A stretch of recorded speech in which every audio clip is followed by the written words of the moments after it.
ससुराल आकर थप्पड़ मारूंगी। पापा मैंने आपको कहा ना, इस बर्थडे पर मुझे आईफोन ही चाहिए। आपको पता भी है कॉलेज में मेरे सारे दोस्तों के पास आईफोन है। कितना लो फील होता है मुझे उनके सामने ये एंड्रॉयड फ़ोन यूज़ करने में। देखो बेटा, ऐसा है, तुम्हें आईफोन दिलाने की हैसियत नहीं है हमारी, और तुम कोई इकलौती बेटी तो हो नहीं। तुम्हारे अलावा 2 बच्चे और हैं हमारे। तुम्हें आईफोन दिलाऊंगा तो वो दोनों भी आईफोन लेने की जिद करेंगे। अब तुम्हारा बाप करोड़पति नहीं है कि 1-1 लाख के फ़ोन बच्चों के हाथ में थमा सके। अब जितनी मेरी आमदनी है उसके हिसाब से हर चीज़ करके दे रखी है तुम तीनों को। अच्छा खा रहे हो, पहन रहे हो, अच्छे स्कूल कॉलेज में पढ़ रहे हो। इससे ज़्यादा और क्या चाहिए तुम्हें? आप तो ऐसे एहसान जता रहे हो जैसे हमारे लिए प्राइवेट जेट खरीद रखे हो। ऑटो में धक्के खाकर कॉलेज जाना पड़ता है रोज। देखो बेटा, तुम्हारे बाप के पास जितना पैसा है ना, उसके हिसाब से बहुत अच्छी परवरिश दे रहा हूँ मैं तुम तीनों को।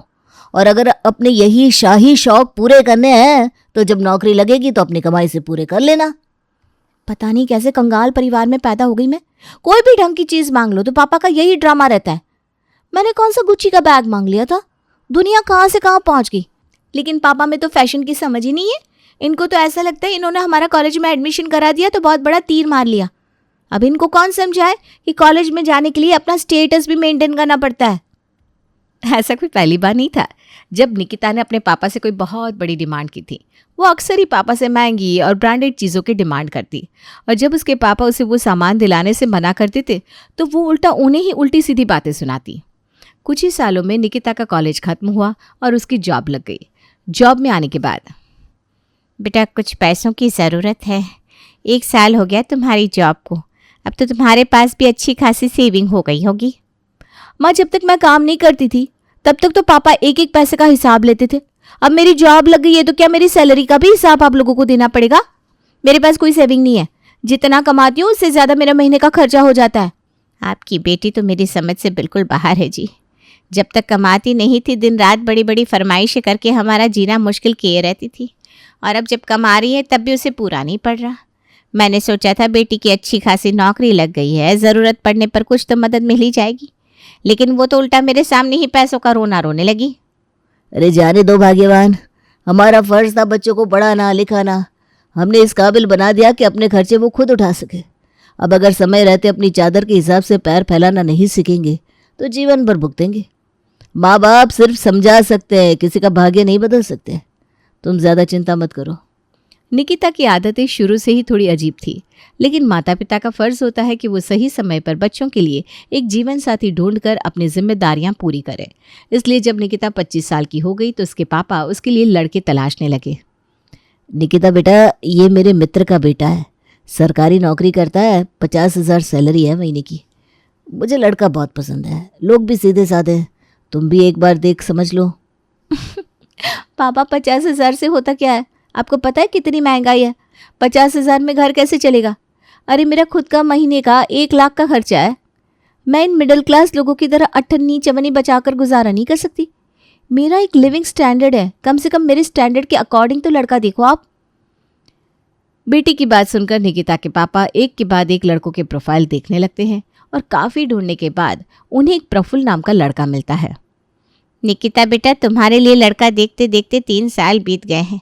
28 की हो गई हो तुम, अगले 2 महीनों में 29 की हो जाओगी। अपनी शादी को ना थोड़ा सीरियसली लेना शुरू कर दो। एक बार 30 साल क्रॉस कर लिया ना तुमने, फिर रिश्ते मिलना और मुश्किल हो जाएगा। ये देखो, हमारे पापा ने एक रिश्ता देखा है। लड़का हैदराबाद में रहता है और सॉफ्टवेयर कंपनी में जॉब करता है। तुम्हारी भी सॉफ्टवेयर कंपनी में ही जॉब है। शादी के बाद तुम भी वहीं पर अपने लिए जॉब ढूंढ लेना। महीने का 2.5 लाख रुपया कमाता है और अपने माता पिता का इकलौता बेटा है।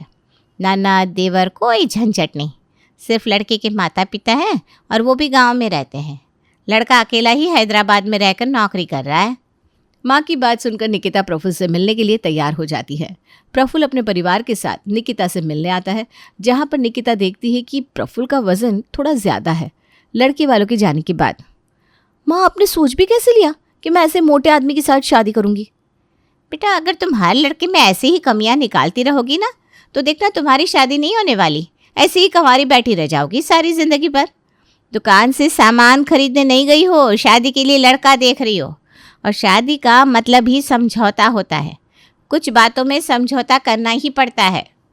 माँ की बात सुनकर निकिता काफ़ी सोचती है और फिर अंत में प्रफुल्ल से शादी के लिए मान जाती है। शादी के बाद प्रफुल्ल, मैं टैक्सी से ऑफिस नहीं जा पाऊंगी, मुझे अपने लिए कार खरीदनी है। अरे कार की क्या ज़रूरत है निकिता, कार तो ऑलरेडी मेरे पास है। तुम चिंता मत करो, मैं तुम्हें ऑफिस ड्रॉप कर दिया करूँगा। देखो प्रफुल्ल, मुझे किसी के ऊपर डिपेंडेंट रहना अच्छा नहीं लगता, और जब मुझे ड्राइविंग करनी आती है तो मैं क्यों तुम्हारे पर डिपेंड रहूं? मुझे मेरी पर्सनल कार दिला दो ना। निकिता के बार बार जिद करने पर प्रफुल्ल उसके लिए कार खरीदने के लिए तैयार हो जाता है। लेकिन प्रफुल्ल की होश तब उड़ जाते हैं जब उसे पता चलता है कि निकिता को कोई 8-10 लाख वाली कार नहीं, बल्कि सीधा 25 लाख वाली गाड़ी चाहिए। निकिता, तुम्हें अपनी पर्सनल कार चाहिए, ठीक है, उसके लिए मैं तैयार हूँ, लेकिन अभी मेरा इतना बजट नहीं है कि मैं तुम्हें सीधा 26 लाख की गाड़ी दिला सकूं। 30 लाख रुपए का पैकेज है तुम्हारा, और पिछले 10 साल से नौकरी कर रहे हो। करोड़ों रुपए की सेविंग होगी तुम्हारे पास, और बीवी को एक कार नहीं दिला सकते। इस बात को मैं क्या समझूं प्रफुल्ल? अरे तुम जैसे ओवरवेट लड़की को मेरे जैसी इतनी स्मार्ट पढ़ी लिखी लड़की मिल गई, तुम्हें तो मुझे पलकों पर बिठा कर रखना चाहिए, और तुम हो कि मुझे मेरी छोटी छोटी ज़रूरत के लिए मना कर रहे हो। मैं नहीं जानता निकिता, तुम कौन से टाटा अंबानी के यहाँ से आई हो, लेकिन 25 लाख की गाड़ी खरीदना मेरे लिए कोई छोटी बात नहीं है। बहुत सारी चीज़ों को देखना पड़ता है। प्रफुल्ल को तो यही लगा था कि उसके मना करने के बाद निकिता मान जाएगी और ये मुद्दा शांत हो जाएगा, पर नहीं, ये मुद्दा यहाँ शांत नहीं हुआ, बल्कि हर गुजरते दिन के साथ उन दोनों के बीच का कलिश बढ़ता ही जा रहा था। अभी हमारी शादी को सिर्फ 1 महीना हुआ है, और 1 महीने में हम दोनों के बीच में इतनी सारी प्रॉब्लम्स आ गई है। ठीक है, अगर निकिता को यही कार चाहिए तो यही सही, दिला देता हूँ उसको गाड़ी। प्रफुल्ल निकिता को उसकी पसंद की गाड़ी दिलाने के लिए तैयार हो जाता है। प्रफुल्ल के मन में कहीं ना कहीं ये बात भी थी कि अगर वो निकिता को उसकी पसंद की गाड़ी दिला भी देगा तो क्योंकि निकिता कमाती है तो गाड़ी की ईएमआई भरने में वो उसकी हेल्प करेगी। लेकिन प्रफुल्ल नहीं जानता था कि आने वाले समय में अभी क्या क्या होना बाकी है। निकिता, मैंने शोरूम में बात कर ली है, अगले हफ्ते हम लोग तुम्हारी गाड़ी लेने के लिए चल रहे हैं। अब तो गुस्सा थूक दो। प्रफुल्ल की गाड़ी के लिए हाँ बोलते ही निकिता की वांछी खिल गई थी। मुझे तो लगा था तुम मुझे प्यार ही नहीं करते, इसीलिए तुम्हारे लिए बीवी से ज़्यादा पैसा इंपॉर्टेंट है।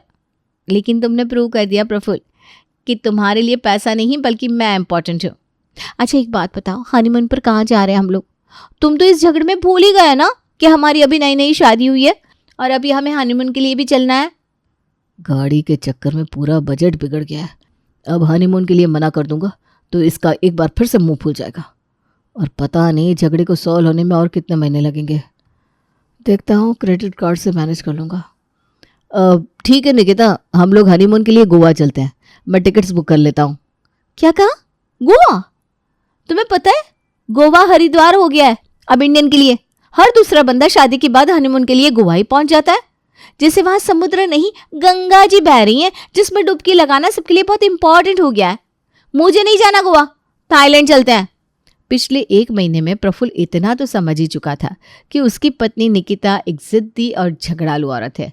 वो किसी भी तरह से अपनी जिद पूरी करवा कर ही मानेगी। इसलिए प्रफुल्ल थाईलैंड ट्रिप पर जाने के लिए तैयार हो जाता है। निकिता ने पिछले 1-1.5 महीने में ही महंगी गाड़ी, फॉरेन ट्रिप और ट्रिप पर जाने के लिए ब्रांडेड कपड़े खरीदकर पति प्रफुल्ल की जेब एकदम खाली कर दी थी। हनीमून अब खत्म हो गया था। प्रफुल्ल और निकिता वापस लौटकर हैदराबाद आ गए थे। प्रफुल्ल ने ऑफिस ज्वाइन कर लिया था और निकिता भी अपनी महंगी गाड़ी से ऑफिस जाने लगी थी। प्रफुल्ल, तुमने सिर्फ झाड़ू पोछा बर्तन के लिए मेड रखी है, घर के बाकी के काम कौन करेगा? देखो मैं पहले ही बता रही हूँ, मुझसे गांव की लड़कियों की तरह ना गधा मजदूरी करवाने के ख्वाब मत देखना।